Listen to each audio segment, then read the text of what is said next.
Welcome to the Citadines Connect Hotel at Sydney Kingford-Smith Airport, the first of 9 hotels on my November trip to Australia. So this hotel, we'll go with pricing off the bat. It cost 298 Australian dollars for my stay, which converted to about 155 British pounds sterling, and that made it about, give or take, £75 for the 2 nights that I stayed there. As you can see, I got great views of Sydney Kingford-Smith. They really delivered on the room. Plenty of storage for my small suitcase, an ironing board, and any clothes that I was going to be using in the near future. I got given a double bed, which had plenty of charging ports for usage if I wanted to charge stuff up near my bed.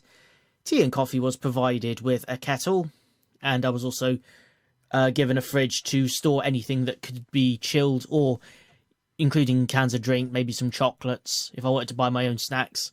There is a bar and a shop area, which you can buy snacks within the place, but there's also a small town called Mascot nearby, which I did visit a few times when I was here. A small desk was also provided, as you probably saw, and a nice comfy chair, but I tended to use that chair for storing my bag and my camera for most of the time. A TV was provided too. Very nice modern shower and bathroom facility. It was really, really good. Everything worked perfectly, and overall, I think I got a really good room for the price I paid for. Obviously, airport hotels will always come at a premium. So, as you can see, not very far from Sydney Kingford-Smith. In fact, you could probably walk here in about 10 to 20 minutes, depending on how familiar you are with Sydney Airport. This is the check-in area. As you can see, there's a nice lounge area with a big window overlooking the airport. Planes do come at you or fly past you. That's facing the other way towards the city. We'll get a better view of that in a couple of moments.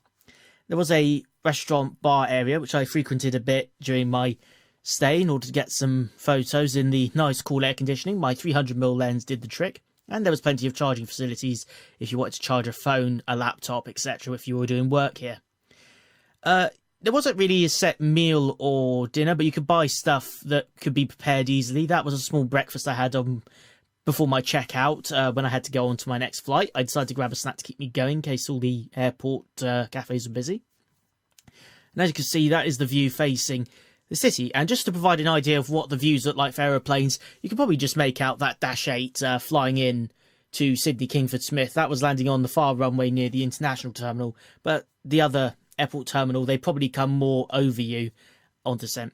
For $15, you could book a airport shuttle, which I did on my way to Sydney Airport on one of the days I was flying out. But that was simply because there had been roadworks around, and just in case I was delayed walking around to get to Kingford-Smith, I decided to cash that in.